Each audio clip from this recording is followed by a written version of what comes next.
Hey, thanks for coming. Welcome to the Love Shack.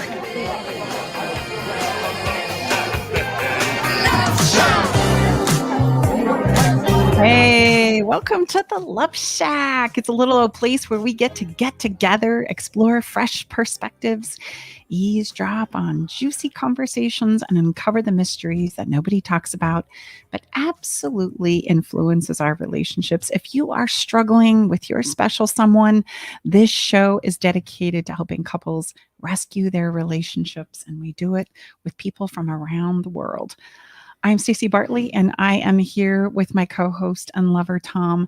Together for the past decade, we have been teaching and mentoring couples with the sole purpose of helping us, all of us, create and experience what we refer to as love for a lifetime. I mean, after all, that's what we're looking for, right? Something is going to last the long haul. We do that in our relationships, both with ourselves and with others, using sound principles and skills. So welcome. It's great to be here with you today. Absolutely. I always appreciate you gifting us some of your most precious resource, which is time. Thank you again for joining us inside the Love Shack, whether it's live, whether it's on your favorite podcast place where you download your podcasts, on our YouTube Live, Facebook Live. It's amazing what technology can do. But no, bottom line is thank you.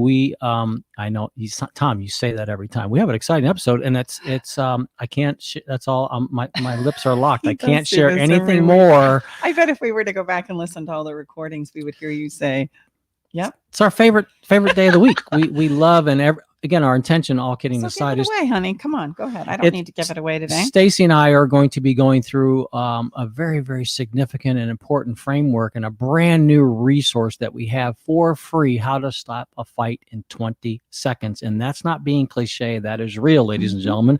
So grab your favorite beverage, take a pause, and really dig in with us. And this is good stuff. And it's a great, we're drinking our own coffee. We're right there with you. We're going to share a personal story about our relationship of a fight that we had not that long ago, so that we can look at it, we can dissect it, and we can break it down.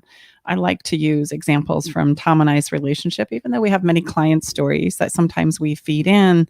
I prefer to honor the confidentiality of our clients. And so we use a personal story every chance that we get, so that you can also see that we're also on this journey with you, that we're just humans. And as I jokingly say, not really, to my clients, we do this because we need it more than most. It's a refresher course and a teacher for us again and again and again. And we're constantly trying to feed it through our relationship. And I'll just let everyone know it's all Stacey's fault, this fight we're going to refer to, but we'll act like of course. Just kidding. So speaking about fighting, I mean, do you ever feel like all you and your partner are doing anymore is just fighting with each other?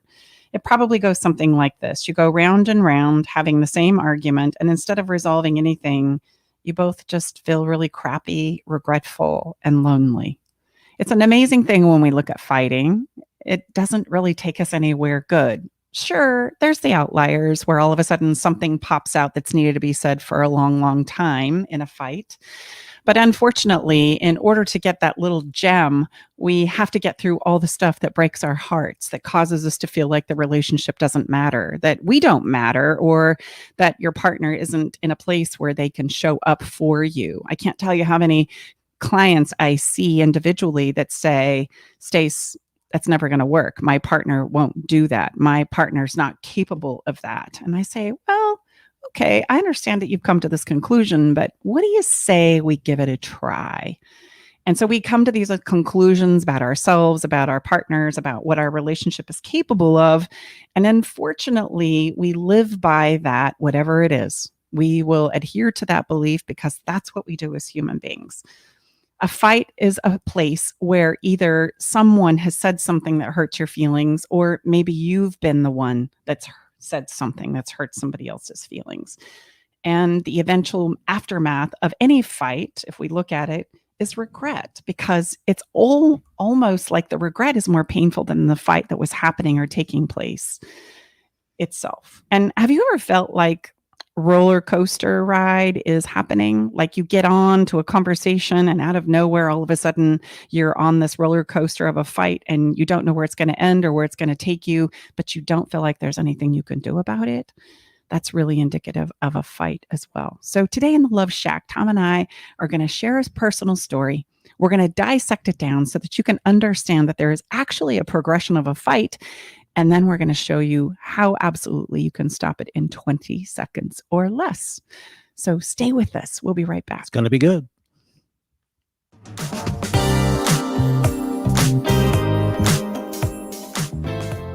Here's what one of Stacy Bartley's clients says about working with her. Working with Stacy has been life-changing in a very magical way. I wanted to work with Stacy when I left a long-term marriage because I didn't want to repeat any of my relational, how would you say, unhealthiness. I'm so amazed how she has taken her experience and wrapped it into her own program, a program that is designed specially for you, for anyone that moves forward with her. She's unique, she's profound, she's magical. She has a love for others that is unmatched, and it would be a gift to yourself to work with Stacy. Learn the simple 3-step system to rescue your struggling relationship by registering for Stacy's brand new free workshop. Reserve your seat by going to stacybartley.com/workshop. Are you ready to venture off the beaten path, expand your mind, raise your consciousness, and open your heart? Allow me to entice you with interviews with amazing souls from around the world. Indulge in history, mystery, science, and spirituality. There's weekly skin tips, live esoteric readings, and answers to life's burning questions. So come join me, Sakura, your host, intuitive medium and spiritual hypnotherapist, each Wednesday at 2 to 3 p.m. right here on KKNW for Love from the Hip. Hi, I'm Nathan Mum, host of Tech Time Radio with Nathan Mum on KKNW. Tech Time Radio's live show is Saturday from 4 to 6 p.m. And you can always check us on the web at techtimeradio.com. Our segmented stylized radio gives you the breaking news before it hits mainstream media. Join myself and Mike Corday as we'll make you laugh. That's good. So, Hooked on Phonics worked for you, didn't it? Just a little bit. And learning something new in technology. Join us Saturdays, 4 to 6 p.m. and Thursdays from 6 to 7 a.m. The technology show for the everyday common person. Easy on the ears, good for the soul. Alternative Talk 1150.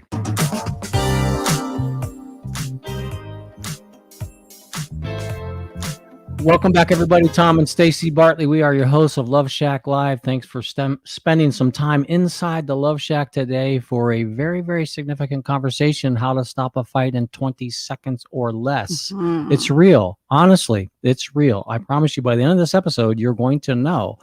It's simple, not necessarily always easy, especially when we start, but it's not hard. These are not complicated processes or words we say. Many times it's simply the sequence in which we say them is the dramatic difference. Mm-hmm. And it doesn't start with, hey, we need to talk. That's not a great setup, right? That's going to almost ensure that you're going to absolutely hit a wall of defensiveness. So what do we do? Before we start to talk about the solution, let's talk about what a fight is and the progression of a fight. It's important for us to understand that because it's only then that we can start working and understanding a fight. Otherwise, we feel like we're kind of jumping on that roller coaster ride and we have no idea where it's going to take us and we have no idea how to get off. Right? Have you ever had that feeling as you jump onto a roller coaster ride? You're kind of a little nervous. You're like, okay, I'm not quite sure what the experience is going to be here. And then in the middle of the ride, you had no idea. You can't get off. So you just have to let go and let it take you wherever it is you want to go. That's kind of how we feel about fighting, isn't it? Like once we get on that ride and once it starts taking on progression, we have no idea what to do and how to abort it. And then we just get the leftover result, which is never good. Let's just think about that for a minute. Has a fight ever given you an epiphany about, okay, I understand now. I get it. And again, we're not disregarding that maybe that immediate dopamine hit that you get for, maybe how you sense, I showed him or I showed her. And again, please understand, don't go anywhere. We're not advocating and going to teach you how to be, a doormat. That is not at all what we are talking about. There's simply more effective ways to navigate this. Mm-hmm. And you don't have to just wait until the end of the roller coaster ride and then try and clean up the aftermath where everybody feels regretful because of the things we said, the way we showed up, the things that we did in the heat of the moment, reacting to whatever was going on. Everybody feels crappy at the end of it and nothing was really ever resolved. And so then we make it up that, okay, we can't talk about that. We can't go there. That was horrible. We're never going to do that again. And so all of a sudden we create these emotional prisons or places in conversation that we can't go because they always, the minute they come up, take us to the same old place that we don't want to visit. And so I want you to understand the progression of a fight today, but we're going to do it through our own story. We promised in the beginning that we were going to share a story of something that happened for us recently. So we're human beings, and in our relationship, we struggle with the same things that we teach. The difference is we can just get through it quicker because of the skills and the tools that we have mastered and practiced thousands of times. And I would bet we're going to continue to practice I thousands of times. Why? Because we're different human beings. And we make messes. We're mess-making machines. It's not about not making a mess. It's about knowing how to clean them up. So here's the layout. We have a wonderful tradition where when our grandchildren have a birthday, we invite them to come up and have what we call a sleepover. They actually sleep over at our house. We usually do an activity of their choice and go to a restaurant of their choice. And it's an opportunity for us to spend one-on-one time with our grandchildren. And it's really a time that we generally look forward to.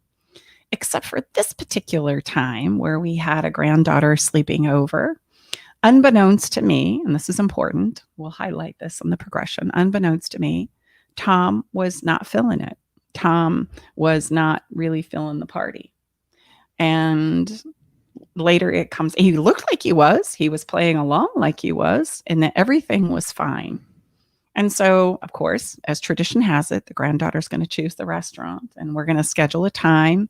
Her and I spend the day together while Tom is doing what he does best, work. Just in the spirit of full disclosure, is it okay, babe, if I disclose the fact that you're kind of a workaholic? Yes. Okay. Absolutely. Okay, good. Okay, so Tom's very much a workaholic. Anything you want to add there? Very intense, ladies and gentlemen. Okay. Let's be adult-like and get things handled. No, I mean, I'm blessed and grateful. Outside, in addition to supporting our wonderful body of work, I'm blessed and grateful to say I've been a very successful real estate appraiser for almost 25 years now here in the greater Sacramento area. Mm-hmm. So a lot of pressure, a lot of deadlines, very intense. So our granddaughter and I spent the entire day together, her and I, which was glorious, while Tom had the agreement and the commitment that he was going to work for the day and then he was going to meet us downtown, our little town, for the restaurant of Cerie's choice. So the time comes and Cerie and I are at the restaurant, and there's been several communications via text and even when we left the house about, are you coming? Oh, are you coming? Yeah, I've just got this 30 one minutes, thing. 30 minutes. Give me another minute. I'll be right there. And so Cerie and I go ahead of him and we're sitting down at the little restaurant and I even order him a beer. Right. And I'm now texting him. Are you coming? And then there was this moment in the texting where I realized he wasn't coming.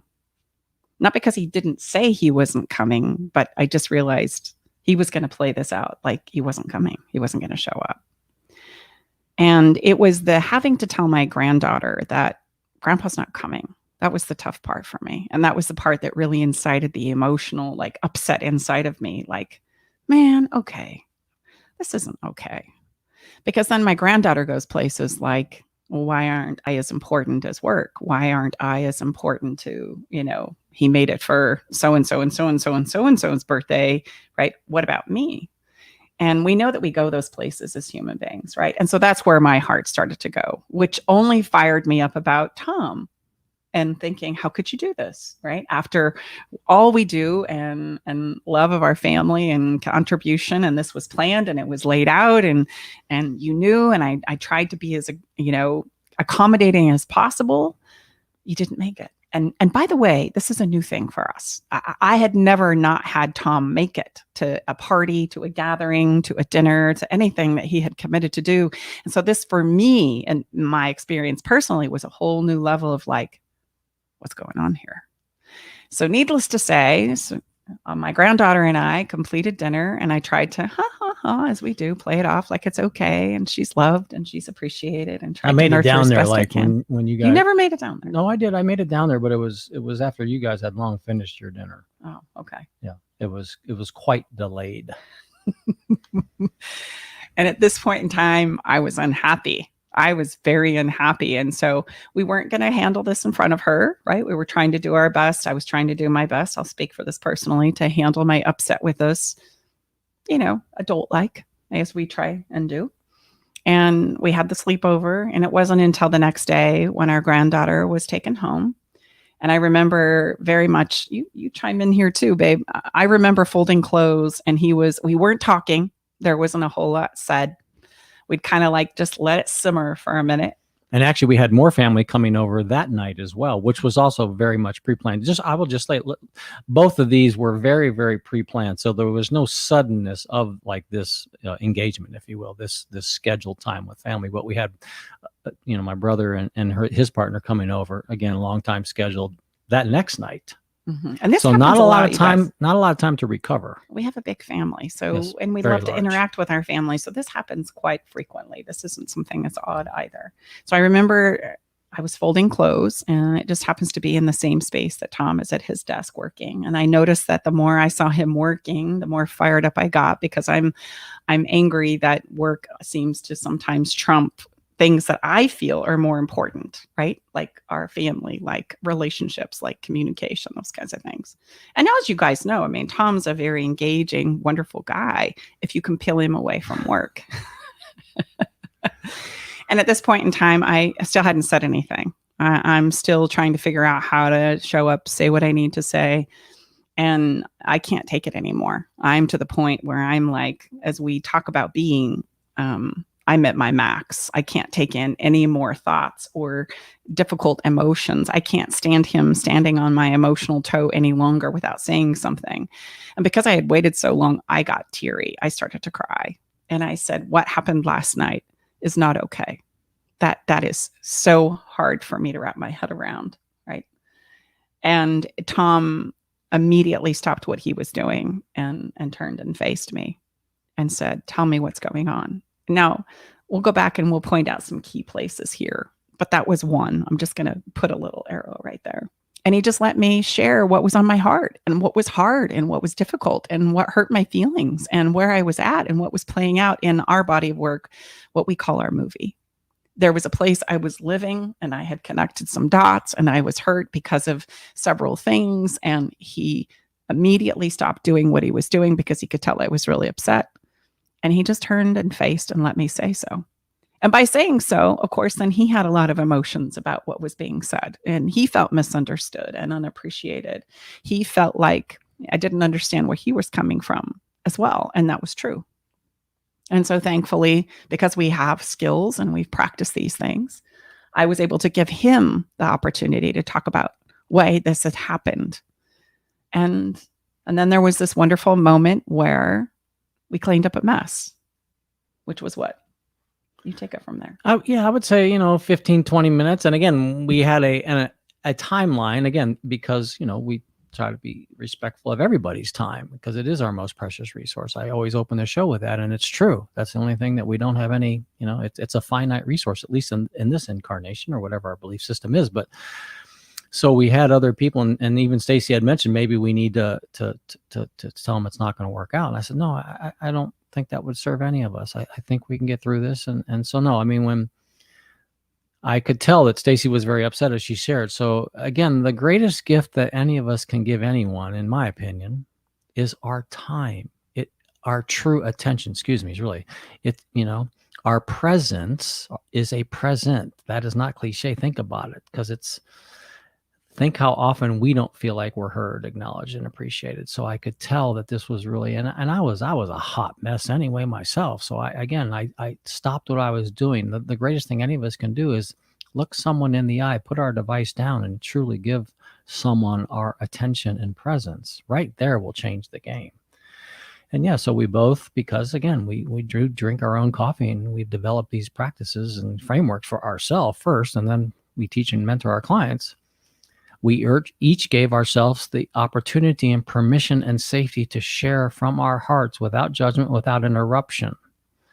And we discovered a lot of things about both of us and like Stacy had shared, what was going on in our movies. And I was just a hot mess, and I take on a lot of responsibility. And yes, I'm very intense work-wise, come from a family of great, responsibility and loyalty and integrity. And again, there's balance in everything. And just was trying to dig ourselves out of some situations that we all have these perfect convergences. I guess the Gus, we like to say Gus, God, universe, and spirit provides us to master lessons. And there we go. And it converged at the inopportune time. Well, and help people understand where you were. So I've shared where I was at, right? I've shared what was upsetting really, me. So where were you at? Looking back is I just sort of said, babe, you know what?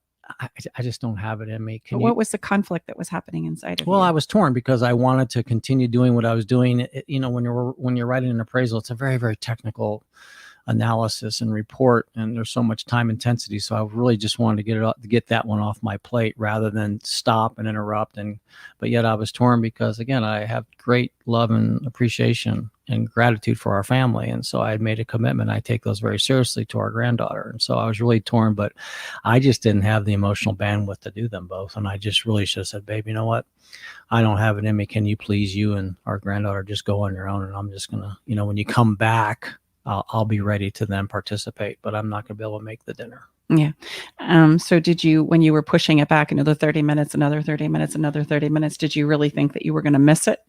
In all fairness, I don't, how it is, babe. Sometimes when you're in the throes of these appraisal analysis, that you don't exactly know what you're undertaking. And it's just, excuse me, you're in the weeds, and we're going to go through this acronym But at what point in time did you realize you weren't going to make it? Or make it very late? Probably with the first or second text. Yeah. But again, because didn't want to disappoint you and our granddaughter, but that's key. I really wanted to help you kind of disclose that, because that's the key. We don't want to disappoint the people that we feel like are relying on us. And so we know that we're not going to make it, but we keep saying that we're going to, and it's not malicious, which is how it felt for the person sitting down there at the restaurant table. It feels malicious because we're like, come on, man, we had an agreement, we had a time. I don't know how much more I can prep you or help you or support you. And you keep telling me you're coming, and then you don't, and then you don't, and then you don't, and then you don't, and then it's done, and then it's over. And like I said, there's that moment where I'm like, you're not going to make it. And it would have been so much easier and simpler and cleaner, and about 1/10 of the emotional, unrest if I would have just come clean and followed my intuition and come clean and said, babe, it's just not there. Even though I had already agreed. Again, these are, boundaries and things we use the garage door analogy, they're malleable, they move, but the importance is disclosure and sharing when they do move. Mm-hmm.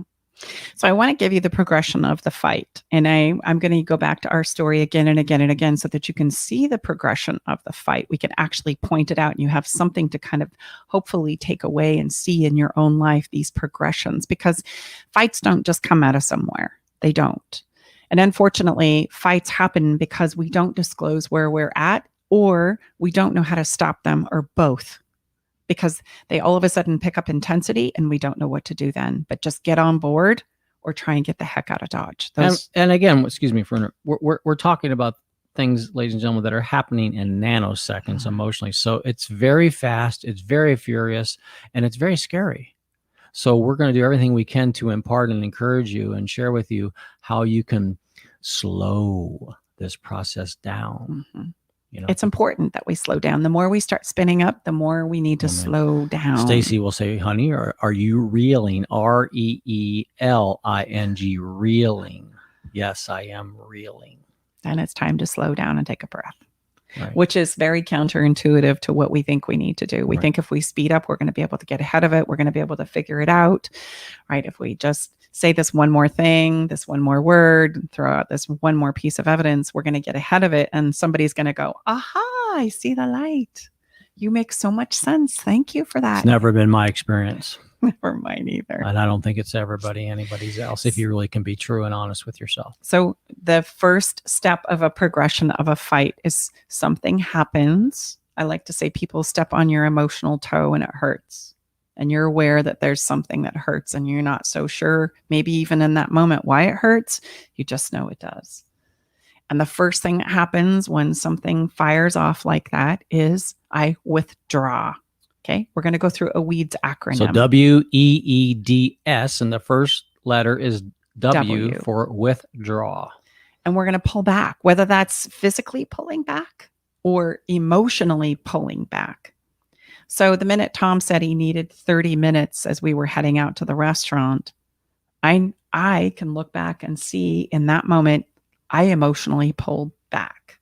I left the house saying, okay, you better make it, which probably made him feel like even more so he couldn't disclose the fact that he was probably not going to make it. Oh, the pressure intensified unbelievably. With every 5 minutes, I mean, we're talking about a 10x. Very well said, babe. It's so true. So I left looking at him like this. Not Okay. really the look that I often revere about my lovely wife and partner. That's not a good one. Yeah. So immediately, not only me, but him are pulling back. We're withdrawing. It's like, okay, we're not disclosing. We're pulling within. We're cutting ourselves off. And there's an emotional withdrawal there, right? It wasn't okay, I look forward to seeing you in a minute. Okay, right? I'm excited. This is going to be great. It was you better show up. Okay. That was my emotional withdrawal. And his too. He looked at me and I could tell that as we walked out of the door, he was really grateful we were gone. So that's withdraw. Now we're into progression. I'm sitting down there at the restaurant with my granddaughter and I'm texting him. 10 minutes has gone by. Where are you? I thought you were going to be right behind us. And now he's starting to he's wanting to buy some time. Things are going to now progress to the E of WEEDS. The first E. Mm-hmm. You want to tell them what it is? The first E is escalate. Mm-hmm. Things start to escalate inside of yourself. Like, I swear, I'm sitting down there thinking, oh. If she texts me one more time, I'm going to cancel her cell phone. If he doesn't make it, I swear, I'm going to be so upset. And then you're trying to do the flip side of that, which is kind of talk yourself down, right? It's going to be okay, right? I'm going to order a beer for him. He's telling me he's coming. He's never not shown up. It's going to be okay. Just take a breath. And why is it invariably when you're under that kind of pressure, nothing is going well? It's just like, you speed up to pass a car and you get in front of them and then you reach the red light and you just like the car's right behind you. Like so it true. didn't do a whole lot good to speed up. It's so true. Really, And it is a fascination as things start to escalate that other things start to go awry. Yeah. I mean, Gus, God, Universe, Spirit, we always say has an incredible sense of humor. And this escalation happens within us as we get more and more plugged in. It can also happen within our communication, right? If we're communicating, and Tom and I weren't at this point in time, but if by chance we were, the voices go up, the words and the intensity goes up, and everybody can feel it. It's like an ether in the air where, okay, this is picking up speed. Here we go. And this is about the time in the roller coaster ride we go, oh, keep your arms and hands inside the cart. I have no idea where this is going to take us. All I know is I'm on board because I have a lot to say. I have a lot of emotion. I'm not quite sure what it is, but man, I can tell you I'm getting plugged in. So let's go. Let's rumble. Okay. Absolutely. And all of us will try and stay engaged in this moment. I say all, 99.9% of us will, right? Well, try and stay engaged. And quite frankly, we don't know what else to do. We don't know what else we to don't do. know what else to do. And then we get to the second E in WEEDS. And the second E in WEEDS is a fascinating place. That is expose and or explain. Mm-hmm. This is where I try and expose your weaknesses. This might be where I start pulling out some communication that sounds a lot like, come on, you did this last time. Let's not do it again. Right? Hey, we all know that this is a thing for you. We've talked about this many times. Mm-hmm. Get your fanny down here. Let's go. Pull yourself away from the screen would be my communication to him. And what would be his communication, babe? What would be your communication? You don't understand all the pressure I have. Please give me a few more moments. Yeah. For the love of God. Yeah. And then we try and start explaining with our evidence. This is where we bring in evidence. We love our evidence. And I want you to understand with evidence, we can support anything. Mm-hmm. Any belief or emotion that I'm feeling, I can provide evidence for. It's very important that we understand this. Would that be in the technical, you're the psychological science geek, would that be confirmation bias? Mm-hmm. Absolutely. Oh, confirmation 1 point bias. for Tom. Look at you go. There. Okay. Yeah. No kidding aside. Yes, you can. I mean, come on, all of us. You can find evidence for whatever the mind and the brain are looking for. Mhm. We can. So my evidence is obviously I'm sitting down here in real time. You've promised to be here and you're not here. And you've said you're coming 3 times now and you're still not here and your beer's getting cold. And at this point in time, I'm starting to flip a lid, so to speak, turn into a very hot mess. And where are you? Well, I would say, yeah, you just, again, you don't understand. You live kind of we've been accused of living in Disneyland sometimes. And, but no, babe, believe me, I've run into some unexpected problems. Please, I'll get through this. Just give me another 10, another 10, and another 10, where we always have opportunities to come clean whenever we want. You don't ever lose that ability. It may not be as clean as the first time you could have asked, but again, that would have really been the best remedy. But I was just literally torn emotionally between, what I'd committed to and where I was at. It just, I've not evolved enough to be at 2 places at one time. Mm-hmm. So after they expose and explain, we get into the demand phase. That's D for the WEEDS. D is demand.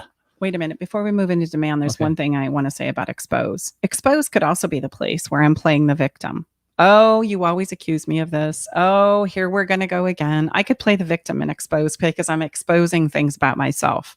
I'm exposing things about you, your weaknesses, how you do things, the thousands and myriads of times where I've asked you to do it differently and you didn't. Or I'm exposing, I know, that's just who I am. I'm sorry. There's nothing I can do about it. I might play the victim in exposing my own weaknesses in order to stop this freight train or get you to feel sorry for me. How about could you also take on it's obviously you don't care about me and the granddaughter. For sure. I'm not as important as your work. Mm-hmm. Yep, absolutely. That would be exposing your weaknesses and mine by playing the victim. Gotcha. Okay. And then explaining is throwing out all my evidence, and even the neighbor and my mother said, and my friend said, and Stacy and Tom said, and we bring in anything and everything we got to kind of explain why it is I'm right in feeling the way that I do and you're wrong. Okay. Okay. And then it gets to the demand phase. And the demand phase sounds a lot like, oh yeah, well then oh yeah.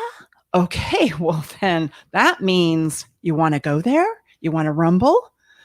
Or it could be, you better get your fanny down here like right now or else. Demand is the or else part. This is where we try and really leverage, like we've lost it and it better be this or else. Said another way is like we think punishing, this person, punishing the pain. Joe Polish is a man I have great respect for. He said, none of us can punish the pain out of him, because I can tell you, ladies and gentlemen, I was feeling horrible right now. So there was nothing that Stacy could have shared with me if she chose to go the demand route that would have made me even close to, however, I was feeling like nowhere, nothing good. Like, man, what the heck? You are a hot mess and you have overcommitted, and you better right this ship fast the best you can. Well, and if somebody leverages you like that, right, you know now, as we're disclosing where we were each at emotionally, thankfully we didn't leverage. This is where the progression stopped for both of us. Okay. But had it done so, because I have, not knowing better, done this many times in my life, gotten to the demand stage, it's this or else. This or else means that you're going to do this or else I'm going to punish you. I'm going to create a consequence. And we use things like sex, intimacy, communication. This is where we say, I can't talk to you for 3 days because you won't do this. You won't apologize. You won't, show up. You won't. And so we're in these places where we're in the demand phase, and I'm wanting you to do something before I will engage with you, tell you how I feel, give you sex, go shopping. How about maybe a special something was planned a day or two later or the next weekend? If you don't get down here next week, we're off. Next week's, getaway weekend, we've heard of that too, is off. Like, whoa, really? Okay. I mean, so yeah, we can get really creative, man, and we can increase the pressure on the demand side pretty creatively. I would say all of us are pretty darn good in that regard. And just think about, we've all been leveraged like this. So where do you go in the demand phase? This is about the point we think, screw you, whatever. Go with your bad self. I'm done. This is about the time we start tapping out. And this is where I also might say things I regret later. Mhm. I'm gonna come at you. Oh, you're gonna go there? Okay, now I'm really gonna let you have it. In the gambling world, they would say all bets are off. All bets are off. All bets are off. Everything's on the table, baby. Mhm. You're gonna leverage me like that. Well, then I'm gonna leverage you like this. Right. And this is where things go really awry. Right. And there'll be a point in time where hopefully it doesn't get physical. Right. But sometimes it does. Hopefully it won't get to a place where it's completely destructive emotionally. This is where I might throw out some really awful things about things in our past, or maybe you've exposed some vulnerabilities to me, and then I use them as weapons.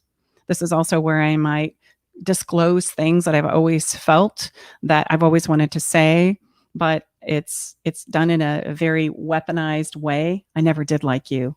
I never did think that this was going to work. I always knew that you were those kinds of things start tumbling out in this demand phase, which leaves us with the S. And the S is always shame. We feel it. This is where the regret and the aftermath sets in. Shame is the end result of us working through the WEEDS acronym. We are truly in the weeds. We are out in a place where we don't want to be. And we're all left with the culmination of shame because of how we've showed up.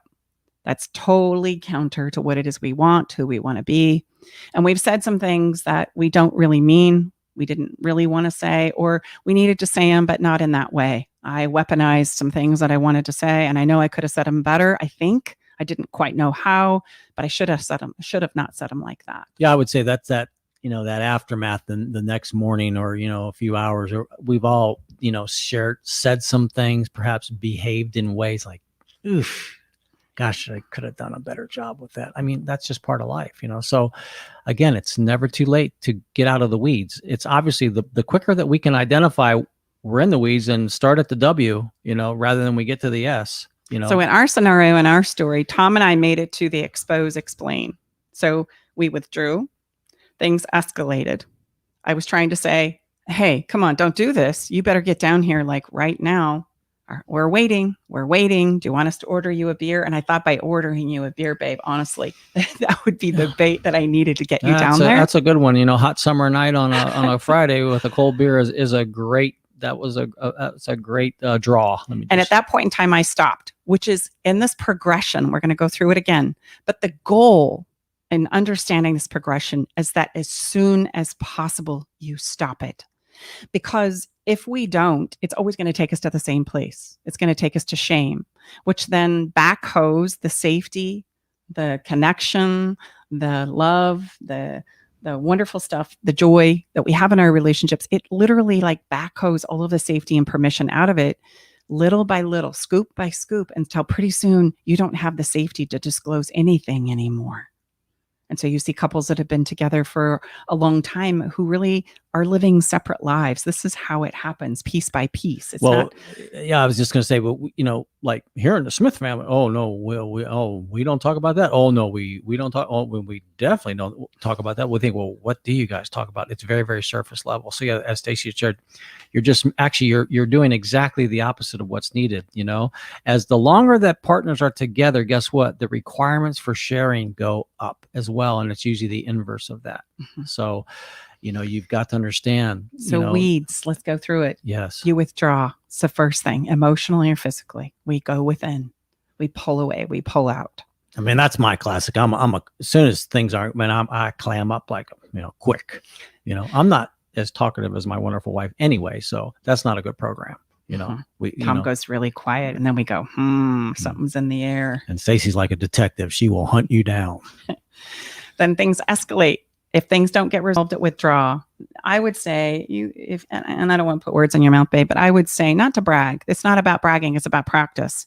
I would say 9 times out of 10, we resolve our conflicts right there. Mm-hmm. The minute somebody starts to withdraw, we're like, okay, Pasa, what's up? I don't understand where you're at and why you're behaving this way, or vice versa. Let's address it right now. And that's the key. The folly is we wait too long to disclose what's not working. The fact that you're standing on my emotional toe. And we wait and we wait because we don't want to be a problem. We don't want to create conflicts. We don't want to create fights. And then we wait until the moment where I'm literally losing it. Like, I can't allow you to hurt my feelings like this anymore. And that means that we've gone through withdraw, escalate, we're into expose probably. And now I'm going to get demanding. And then we're going to be left with that beautiful crescendo of shame, jokingly, haha. So withdraw. And then it escalates. And then we begin to expose our weaknesses, expose their weaknesses, right? Use it against them, or bring in my plethora of evidence and explain why it is that I'm entitled to feel the way I feel. And you should acquiesce and just agree with me. I'm wanting to also feel heard here. And if that doesn't go well, then I'm going to get to the point where I'm leveraging. And unfortunately, we go there because we don't know what else to do. And this is, fortunately for Tom and I, we stopped it at expose and explain. And we were able to clean up the mess. We get into demand, then we are left with the culmination of shame. And so in understanding this progression of a fight, what I hope for you as our listener is, number one, right now, take a look at how this plays out in your own life. Look at your last fight. Did you notice yourself or your partner withdrawing? Did you notice the escalation? Did you notice how you started to expose or explain things? And then did you get to a place where it was demanding? It's okay if you did. Most of us do because we don't know better. Mm-hmm. And then were you left with that crescendo of shame? Probably so. So the first thing is just to get familiar with fights don't come out of anywhere, nowhere. They are a progression. And the goal is with this framework is to stop the fights as quickly as possible.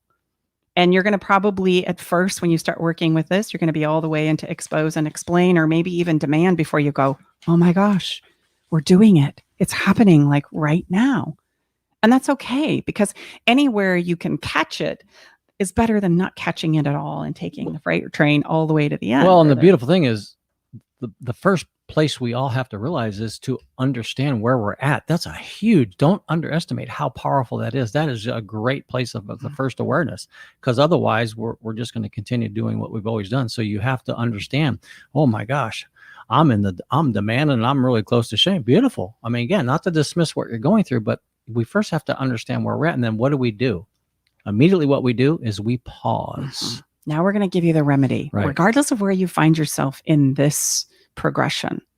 It's important that the way to stop it is to slow down, to pause. And it's so hard. It sounds so easy. I can say it to you in one sentence, but the emotional experience of it is so painful. Like, because you think that one more word, that one more piece of evidence, that one more comment, that leveraging thing that I'm going to use against you is going to work. And you're going to finally see the light. No, doesn't work like that. Has it ever worked? Just ask yourself, has it ever worked? No. And it probably never will. So it's best we don't go there and stop it. Just pause. And what I want you to do instead is, if we can pause it sooner rather than later, we can step into actually serving up the remedy, which is the ability to end a fight in 20 seconds or less. How we end it in 20 seconds or less is we invite you to not only pause, but to step into a framework we call fairy dust. Now, a fairy dust is very tried and true psychological principles. I didn't make this up. But at the end of every fight, I want you to also evaluate right now, what were you looking for at the end of the day, regardless of the words that were coming out of your mouth? You were probably looking for being heard. Just understand where I'm coming from. Tom mentioned that in our story. You don't understand. I'm pulled.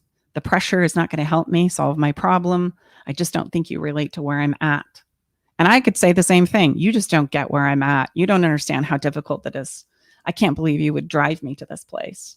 This is your fault. No, it's not your fault. It's an experience I'm having, and we need to come to a place where we understand it. So we all fight to be heard. We all fight to be appreciated, because let's be honest, relationships, they take a lot of work. I'm putting in my best efforts. I'm doing everything I got, right? And I don't feel like you're seeing that or appreciating that. And the last one is, if I don't get heard or I don't get appreciation, does any of this even matter? Do I matter to you? Does this relationship matter? Does anybody care? And those three things, if not all three, or one of the three, are not, at the end of the day, met. We are fighting for those things, regardless of what the circumstance is that we're now battling. And it's important that if we know that, then we can throw that out. We can go there immediately. So when we came home and Tom and I resolved this, it was help me understand why you didn't show up. And as I had said to you, Tom allowed me the space and permission to feel heard, and I gave that gift back to him. That's important. Right. After we had paused. Right. So you know what? That's how a fight can be stopped in 20 seconds. You take that pause, you bring in some oxygen, take some deep breaths, and then you sprinkle fairy dust. And we have an incredible free resource that on the back of it, again, these are not complicated words, ladies and gentlemen. They're simply the sequence of, we're going to show you in the download and the free resource, what we typically say, and then how we coach and encourage you and mentor you to say something different. And these are not complicated words. It's simply the sequence in which you share them will literally stop that fight dead in its track. Now, it may not be resolved, but again, this is how to stop it. We've got to stop the progression, the escalation, the intensity. Absolutely. And it stops by doing this pause. And then instead of saying things like, shut up, leave me alone, you're never home anymore, what's going on? Are you okay? I'm saying things like, I want to hear what you have to say, but not like this. Let's take a pause. Hey, I want you to know this relationship is really important to me, so I've got to stop. Or, hey, I'm such a hot mess right now. I'm not fit to be having this conversation. I'll come back in 10 minutes. There's a free resource that I'm going to encourage you to get over to stacybartley.com/stop fight. And in this 3-page download, I promise it will change your life. You can use fairy dust. That is the thing to do. That is the thing to practice as you notice the progression of the fight. The first step is you got to notice the progression. You got to understand what's happening so that you can stop it. And it's a practice. So get this download. Practice with it, use it, because it does have the power to stop the progression so that we can stop feeling the pain and the shame and the regret that typically happens after a fight. And then we can steer our relationships in the directions that we absolutely want to go, which is more connection, more understanding, more appreciation, feeling like it's strong, it's capable, and it's foundationally healthy and sound.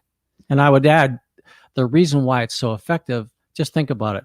Rather than being condemned and ending up in shame, with these different words that we're encouraging you to say this versus what we typically say, you're asking to be invited into someone's experience. So think about, just let's go to the physical. How about how good do we feel whether we receive a invitation in the mail or a digital invitation? I know, like, oh, wow, even if we can't make it, think about, thank you so much for thinking of me. So that's a much different experience than someone trying to condemn us and blame us and shame us. We hope that you find that helpful. Get familiar with just to break this down in 3 seconds. Unfortunately, our conversation needs to come to a close right now. I'm sure we'll come back and have this again. Get the download. It's going to show you a lot about fairy dust, how to use it to stop a fight. And then get familiar with that progression that we talked about: withdraw, escalate, expose, demand, shame.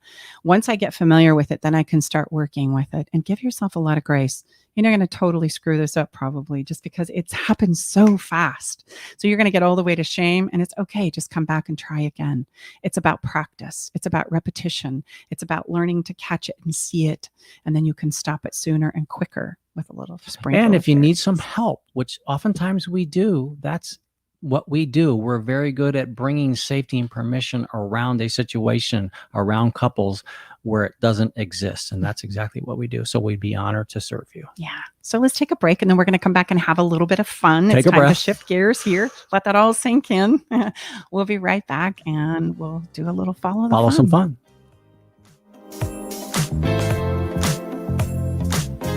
Here's what one of Stacy Bartley's clients says about working with her. Working with Stacy has been life-changing in a very magical way. I wanted to work with Stacy when I left a long-term marriage because I didn't want to repeat any of my relational, how would you say, unhealthiness. I'm so amazed how she has taken her experience and wrapped it into her own program, a program that is designed specially for you, for anyone that moves forward with her. She's unique, she's profound, she's magical. She has a love for others that is unmatched, and it would be a gift to yourself to work with Stacy.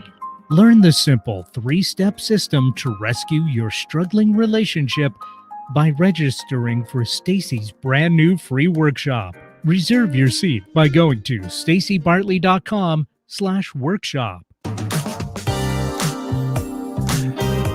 Hey, welcome back, welcome. everybody. Tom and Stacy, great to have you inside the Love Shack. We're going to give you a little follow the fun. Yeah, when you've got a morning where it's leisurely, maybe this weekend, what I'm going to invite you to do is go to pulling up a horoscope. Now, I know, don't roll your eyes. Some of us are horoscope like driven, some of us are not. I look to think of horoscopes as like a little snapshot where I get to look and say, is this me or not me? Is this me or my partner or not? So I'm going to encourage you to inject a little bit of fun by going to, you can Dr. Google it. That's my favorite, right? Horoscopes for, I'm an Aries, Tom's an Aquarius. Pull it off. Hey, Aries do this, Aquarius does that. These are their strengths. These are their weaknesses. And as you look at those, right, either on your smartphone, if you want to be old school, print them off over a cup of wine, a cup of coffee, a cup of wine. That was funny. A glass of wine, either in the evening when you have a leisurely morning. Share back and forth about what you feel like resonates with you for being an Aries or an Aquarius, and what you think is like, that's ridiculous. I can't even relate to Let's that. have some fun. It's just some novelty. It's another way to approach, where you may have some bridges and where you may have some things that, oh, no, that's no way. Well, more importantly, you're sharing yourself. Like, I relate to this. Oh, I totally do this. That's totally me. And I don't really relate to that. I think that's a bunch of hooey. Do you see me do that? There's a lot of really fun conversation and connection and sharing that can come about if we use this horoscope as a way to kind of interject it in there. So let's spread a little fun now, or spread a little love. fun. Well, we spread some fun. Now we'll spread a little bit of love. This is a wonderful woman that's going to be a guest on our show next week if you're listening live. Yeah, and she talks about being in your body and expressing with your body and feeling comfortable with that. And her little bit of love that she had to spread and share with all of us today is, and she has such a sexy voice. Hello, my name is Jay Siren, and I'm a sensuality coach. I'm looking forward to being inside the Love Shack with Tom and Stacy later this month as a guest. The thought that I'm having today that I'd like to share with you about love and relationships is that though time and energy are finite resources, love is not. So where you feel it in your life, acknowledge it, elevate it, and celebrate it in all of your relationships, romantic or otherwise. I look forward to being together again with you inside of the Love Shack. Man, isn't that sexy? I mean, come on, babe. That's a sexy voice. Oh, yeah. I'm looking forward to our conversation with Jay. It's going to be great. I mean, come on, sensuality. For me, sensuality, it's the it's the full expression and the experience of all of our senses. I bet the root word seems to have similar letters. Mm-hmm. And as we know, we all always end our show with a song. And today's song is Luke Bryan's Do I. He says, do I have your love? Am I still enough? Tell me, do I or don't I? And can we give it one more try? And that's usually what we want to know at the end of a fight, isn't it? We want to know, do I have you? Do I love you? Do you love me? Can we give this another try? So it's a perfect fit for our song this week. Yes, I love you, and I will give you another try, even after our fight that we shared. I know, me too. You can access that playlist on any of our places where you find our podcast. It is a Spotify playlist, and we have a song that's related to every single episode. And why do we do that? Because we want you to feel. We give you some things to think about, and then we give you some places where we want you to feel. And our incredible engineer right now is giving you very cool video of this song. If you're watching watching it, you betcha. So it's time for us to say goodbye. That's it for today's Love Shack. Thank you so much for being here inside of the Love Shack with us, where we have conversations about love, sex, and relationships.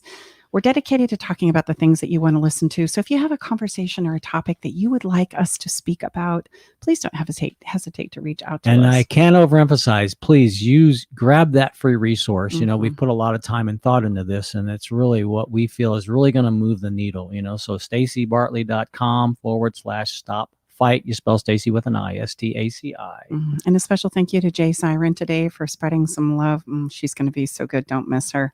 Come on back next week and join us for additional ways to improve your relationship. And by chance, if you found value in today, which I hope you have, and being here with us, take a moment right now And reach out and share this podcast, this episode, with somebody that you know could use that progression of a fight, could use that download.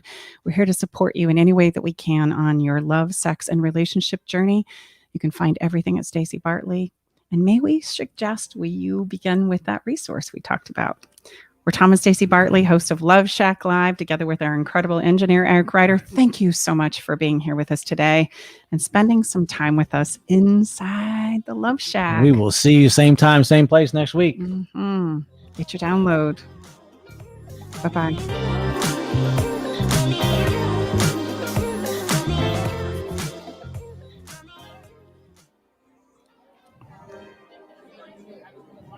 Thanks for joining us today in the Love Shack. We hope you came away with something that made your toes tingle. To learn more about everything you heard on today's show, go to staceybartley.com/podcast. Love the show? Help us spread the love by sharing the show with others. Okay, everybody, time to go. We got to close the doors to the Love Shack for this week. You don't have to go home, but you can't stay here. Come back next week, though, and join us for another edition of Love Shack Live with Tom and Stacey Bartley.